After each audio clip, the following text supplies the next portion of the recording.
सरस्वती माँ से पूछना कि हनुमान जी के पास कितना ज्ञान है।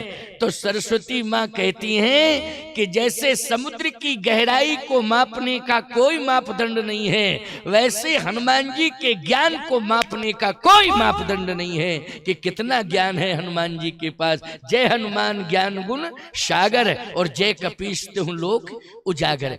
ऐसा ज्ञानी, ऐसा बलवान भगवान को आज मिल गया। भगवान ने कहा तुम्हारे बिना नहीं रह सकता हूं, अब तो तुम्हारे साथ ही रहूंगा और जहां जहां तुम रहोगे मैं वहीं वहीं रहूंगा। एक दिन की बात, समुद्र के किनारे सभी वानर बैठे हुए थे। हनुमान जी एकांत में भजन कर रहे थे बैठे बैठे। जामवंत जी बिल्कुल पास में भगवान के बैठे।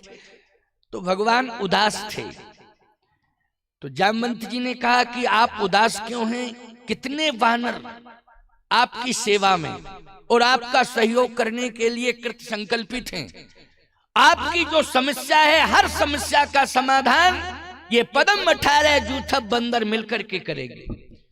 भगवान ने कहा समूह अगर किसी को मिल जाए और वो व्यक्ति ये सोचे कि इस समूह से समाधान हो जाएगा, तो ऐसा संभव नहीं है। याद रखना। बोलो भाई। हो सकता है कि ज्यादा समूह हो तो और समस्या बढ़ जाए, समस्या ही बढ़ जाएगा, समाधान तो हो नहीं। ज्यादा समूह हो तो समस्या बढ़ जावे। अच्छा बोलो भैया, परिवार बढ़ता है तो खर्च बढ़ता है, और अगर विवेक की कमी है तो समस्या भी बढ़ जाती है। बोलो बढ़ जाती कि नहीं? अगर विवेक की कमी है तो समस्या बढ़ जाती है, और श्रम की कमी है प्यारे तो याद रखना धन का भी अभाव हो जाता है। क्योंकि जो मेहनत नहीं करते हैं, श्रम नहीं करते हैं, लक्ष्मी उनका साथ नहीं देती है। इसलिए मेहनत तो करनी चाहिए, श्रम करना चाहिए, और विवेक से परिवार का और समाज का संचालन करना चाहिए। जामवंत जी ने कहा कि इतने बानर आपके पास हैं, अब आपको उदास होने की जरूरत ही नहीं। भगवान ने कहा ज्यादा संख्या से ऐसा नहीं है कि समाधान हो जाए। रावण के पास भी बहुत संख्या थी, बड़ा जनबल था, धनबल था, लेकिन अंत में क्या कंडीशन हुई? समस्या बढ़ती ही चली गई, समाधान मिला नहीं, समस्या बढ़ती ही चली गई। समस्या का समाधान कैसे होगा प्रभु? भगवान राम ने कहा सुनो बूढ़े बाबा, मैं आपको बता रहा हूं समस्या का समाधान। 3 शक्तियां यदि किसी को प्राप्त हो जाए तो समाधान मिल जाता है। 3 शक्तियां। जामवंत जी ने कहा 3 शक्तियों के नाम बताओ। ध्यान से सुनना, 3 शक्तियों के नाम बता रहा हूं। शक्तियां तो बहुत हैं, लेकिन 3 शक्तियां जो महाशक्तियां के रूप में हैं उनके नाम मैं बता रहा हूं। बिल्कुल सुनना, ध्यान से सुनना। अगर इधर उधर मन गया तो फिर आपके जीवन की जो समस्या है वो अटकी रह जाएगी, समाधान नहीं मिलेगा। लेकिन समाधान देना चाहता हूं।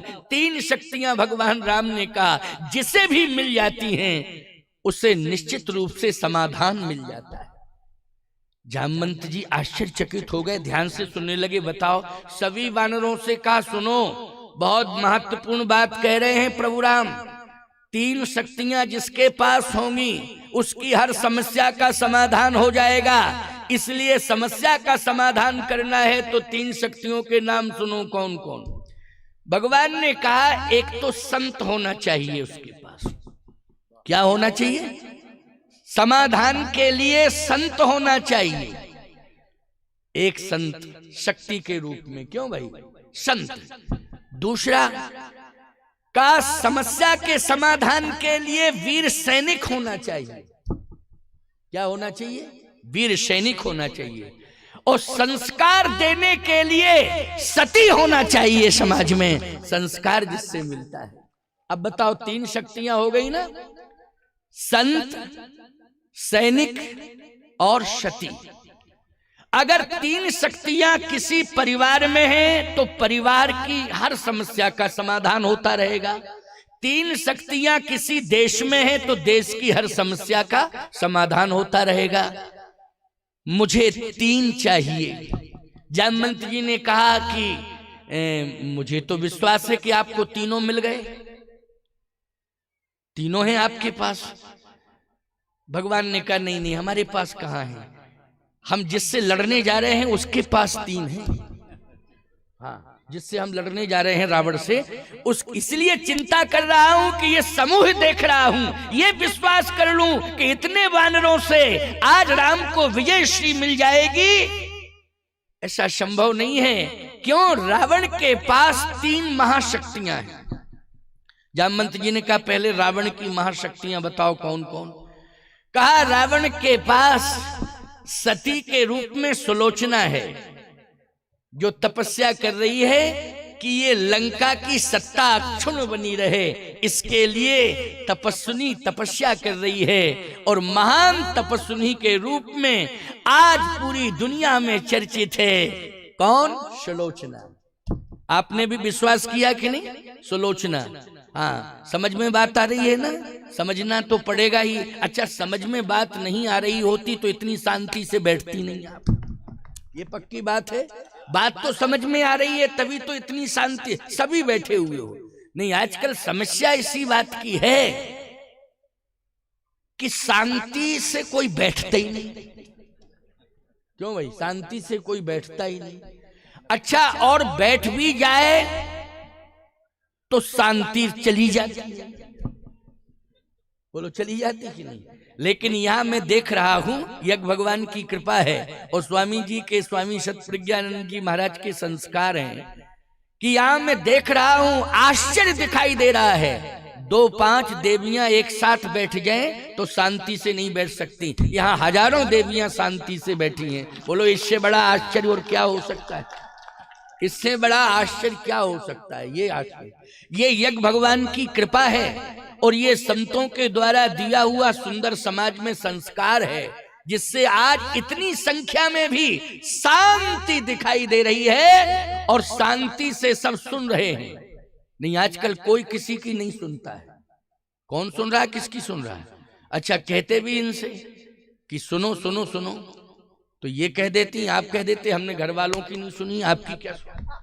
तब हम क्या कर लेते? बोलो भाई, हम यही कहते, बात तो सही है। लेकिन ऐसे मन को एकाग्र किए हो जैसे संगमरमर की मूर्ति अचल प्रतिष्ठित हो जाती है ना, ना हिलती है, ना डुलती है, ना बोलती है, लेकिन लोग उसका दर्शन करते हैं। क्यों भाई? वो दर्शनीय होती है। इसलिए यहाँ की जनता इतनी भावुक हो गई कि दर्शनीय हो गई। यहाँ की जनता दर्शन करना चाहिए, शिक्षा लेना चाहिए। ये सोशल मीडिया के द्वारा पूरी दुनिया में संदेश जा रहा है। पूरी दुनिया में आपके इस यज्ञ का एक गोकुल तपोवन, गोकुल तपोवन सिद्ध हो गया है ना? ये बहुत विशाल आश्रम बनने जा रहा है। इसका विस्तार इतना होगा कि गोकुल तपोवन आश्रम में एक दिन सारी दुनिया के लोग आएंगे प्यारे। ऐसा आकर्षण होगा। बस तुम सभी श्रद्धा रखना और जुड़े रहना और सभी का सहयोग होना चाहिए। इतना विस्तार होगा कि एक दिन दुनिया आएगी यहाँ दर्शन करने के लिए। ये अद्भुत गोकुल तपोवन आश्रम होगा। जगन्नाथपुरी दुनिया जाती है दर्शन करने के लिए। बोलो, जाती है कि नहीं? जगन्नाथपुरी, जगन्नाथ महाप्रभु का दर्शन करने के लिए सारी दुनिया जाती है पूरी। जो जगन्नाथ महाप्रभु का दर्शन करने जाएंगे, एक दिन वो गोकुल तपोवन आश्रम में भी दर्शन करने आएंगे। विश्वास की बात है। बोलो, इतना तो आपको विश्वास सही है कि जगन्नाथ महाप्रभु का दर्शन करने दुनिया जाती है। बोलो, जाती है कि नहीं जाती? हाँ, सबने कहा जाती है। मानना पड़ेगा, तो दुनिया जाती है तो मानोगे क्यों नहीं? बोलो, सारी दुनिया जा रही है। ये जगन्नाथ महाप्रभु का प्रभाव है। याद रखना, एक दिन वो आएगा। मेरा हृदय कह रहा है इस बात का। स्वामी जी के अंदर वो ऊर्जा है, स्वामी सतप्रज्ञानंद जी महाराज के अंदर वो क्षमता है कि जहां भी ये प्रयास कर लेते हैं वहां पर धाम बन जाता है, तीर्थ बन जाता है।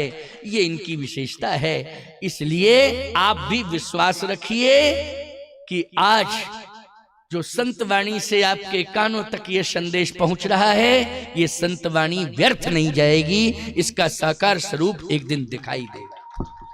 तो आए सुने, 3 महाशक्तियां। भगवान ने कहा कि चिंता का विषय यही है कि रावण से युद्ध करने के लिए हम सब जा रहे हैं, लेकिन विजयश्री मिल जाए इसकी कोई गारंटी नहीं। जामवंत जी ने कहा कि आपके प्रभाव को हम जानते हैं, विजयश्री तो मिलेगी मिलेगी। भगवान ने कहा ठीक है, आपका ये समर्पण है, मेरे प्रति आपका समर्पण है, तो आप निराशात्मक भाषा का प्रयोग थोड़ी करोगे। क्यों, समर्पण की बात है ना। लेकिन मैं जानता हूं जो सत्य है वो सत्य है, क्योंकि रावण को 3 महाशक्तियां मिल चुकी हैं। एक तो सुलोचना, वो तपस्या कर रही है, जब तक सुलोचना तपस्या करती रहेगी लंका का कुछ भी नहीं बिगड़ेगा। दूसरी बात क्या है, रावण को एक ऐसा सैनिक मिला है जिसका नाम मेघनाद है, वो इंद्रजीत है, उसने इंद्र को भी जीत लिया है। ऐसा इंद्रजीत सैनिक शूरवीर रावण को मिला है, रावण के पास है, उसका नाम क्या है, मेघनाद।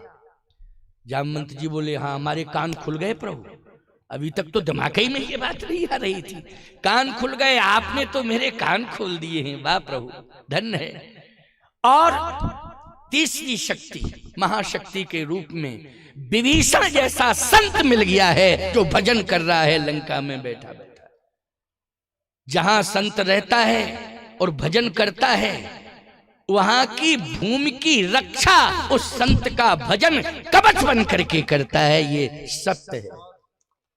भजन कवच बन करके वहां की भूमि की रक्षा करता है।